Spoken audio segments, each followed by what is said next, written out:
అచ్యుతభావం అంటే ఏం చెప్తారు? భగవంతుడి యొక్క దేహం చిన్మయ దేహం, ట్రాన్స్జెండల్ బాడీ అని చెప్పి తెలుసుకుని ఆ భావంతో భక్తి చేయడం. రథం, జగన్నాథుడి యొక్క రథం వెళ్తూ ఉంటే, రథం వచ్చినప్పుడు వెంటనే లేచి నించోవాలి.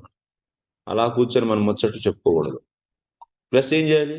రథంతో పాటు కొన్ని అడుగులు నడవాలి. మళ్ళీ ఆ రథాన్ని వీలైతే లాగాలి, పట్టుకొని లాగాలి. ప్లస్ దాంతో పాటు కొంత దూరం ప్రయాణించాలి. అది మనం జగన్నాథుడికి ఇచ్చేటువంటి గౌరవం. మనం అలా ప్రతి వ్యక్తి ఇక్కడ ఏం చెప్పారంటే, అచ్యుత భావం లేకుండా ఎంతో కష్టపడి నిష్కామ కర్మయోగం చేసి జ్ఞానాగ్ని రూపంతో కర్మలన్నీ దహింపజేసుకున్నా సరే చివరికి ఏమయ్యాడు? బ్రహ్మరాక్షసుడు. అందుకని అచ్యుత భావం అనేది చాలా అంటే అంటే ఏదో పైకి అచ్యుత అచ్యుత అని చెప్పేసి పూజించే వాళ్ళందరూ అచ్యుత భావం వాళ్ళు అనుకోవద్దు. అచ్యుత భావం అంటే ఏం చెప్పాను నేను?